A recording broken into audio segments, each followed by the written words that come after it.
তোমাদের মতো পীরের আড্ডাখানা, তোমাদের তাবিজের ঘর, তোমাদের মাজারের ঘর ভাঙবো, তবে 24 পরগনা থেকে চলে যাব। তার আগে সাহেবের যখন অসুস্থ হয়, পীর সাহেব যায় কোথায়?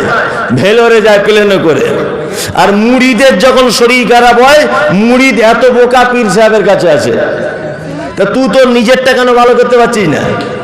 হ্যাঁ, মাজার দেখেছেন যে সমস্ত জায়গা মাজার আছে, এই মাজারে দেখবেন, প্রত্যেক মাজারে ঢোকার সময় দেখবেন অসংখ্য ভিখারিরা তারা থালা নিয়ে বসে থাকে।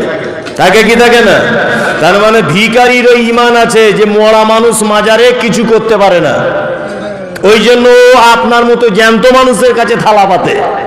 মানে ও জানে যে মরা মানুষ কোনো টাকা পয়সা দিতে পারে না। কিন্তু বর্তমান বাজারে কিছু মুসলমান রয়েছে, তারা মরা মানুষের কাছে টাকা চাইতে যায়। যায় কি যায় না? অনেক জায়গাতে হচ্ছে না এই ঘটনা। সারা পশ্চিম বাংলাতে যত মাজার আছে, কোনো মাজারের অ্যাডভার্টাইজমেন্ট নেই, সব মাজারগুলো এমনিতে আছে। কিছু জাতাল মাতাল আছে, ওরা ওখানে মেলা করে উরস করে টাকা ইনকাম করে খাচ্ছে। পশ্চিম বাংলায় একটা মারাত্মক মাজার আছে, যে মাজারের শুধু অ্যাডভার্টাইজ করার জন্য তাদের বংশ পরম্পরায় সবাই পীর হচ্ছে। বংশ পরম্পরায় পীর, মানে মাজারটাকে ধরে রাখতে হবে। আপনি পাথর চাপি বলুন, ওদের কোনো হুজুর নেই, কোনো হুজুর নেই ওদের, এমনিতেই চলছে মাজার। কিন্তু পশ্চিম বাংলায় একটা মার্কা মারা মাজার আছে, মার্কা মারা, যারা নিজের ব্যবসাকে টিকিয়ে রাখার জন্য, অ্যাডভার্টাইজ দেওয়ার জন্য চেরা চামটা পুষে রেখে দিয়েছে, গুন্ডা পুষে রেখেছে কিছু। আবার ওদের ব্যাপারে কেউ কথা বললে রাস্তায় গাড়ি ফাড়ি ভাঙচুর করে দিবে, কঠিন ব্যাপার। ওদের কাছে মানুষ আসছে, বলছে রোগ ভালো হয়ে যাবে। তা আমি মমতাজুল ইসলাম সোশ্যাল মিডিয়াতে ওদের বিরুদ্ধে বক্তব্য রেখেছিলাম, শুনেছেন এটা?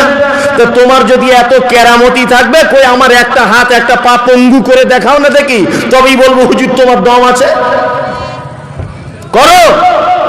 বলছে কবরের ভিতর থেকে না যে হুজুর সবকিছু করে দিতে পারছে, কই কবর থেকে মমতাজুল ইসলাম তোমাদের এত বিরোধিতা করছে, এত ছোট বড় করে বলছে, কই কবর থেকে একটা হাত আর পা পঙ্গু করে দিতে পারছো না? তোমার 10 পয়সাও দাম নাই।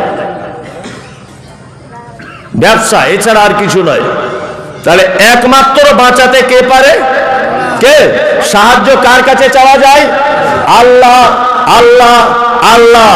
বিকল্প কোনো রাস্তাঘাট নেই। পৃথিবীতে যদি কোনো মানুষের মাধ্যমে যদি জান্নাতে যাওয়া লাগে, তাহলে পিতা মাতা আর পৃথিবীতে যদি দুটো মাধ্যম জান্নাতে যাবার, এক আল্লাহ এবং তার নবী। পৃথিবীতে মানুষ হিসেবে যদি কারোর মাধ্যমে জান্নাত যাওয়া যায়, আব্বা মায়ের সেবা করার মাধ্যমে জান্নাত যাওয়া যায়, কোন হুজুরের সেবা করার মাধ্যমে জান্নাত নাই। কিয়ামতের মাঠে হুজুরি নৌকা চালাবে, তার অন্য প্যাসেঞ্জারের কি করবে? ও তো নিজেই নৌকা চালাতে ব্যস্ত থাকবে কিয়ামতের মাঠে। হ্যাঁ, হাই নাফসের 12টা বাজিয়ে ছাড়বে হুজুর যদি এ কথা বলে যায় যে আমার মুরিদ না হলে জান্নাত যাবে না। আপনাকে ফোনের একটা রেকর্ডিং শোনাবো,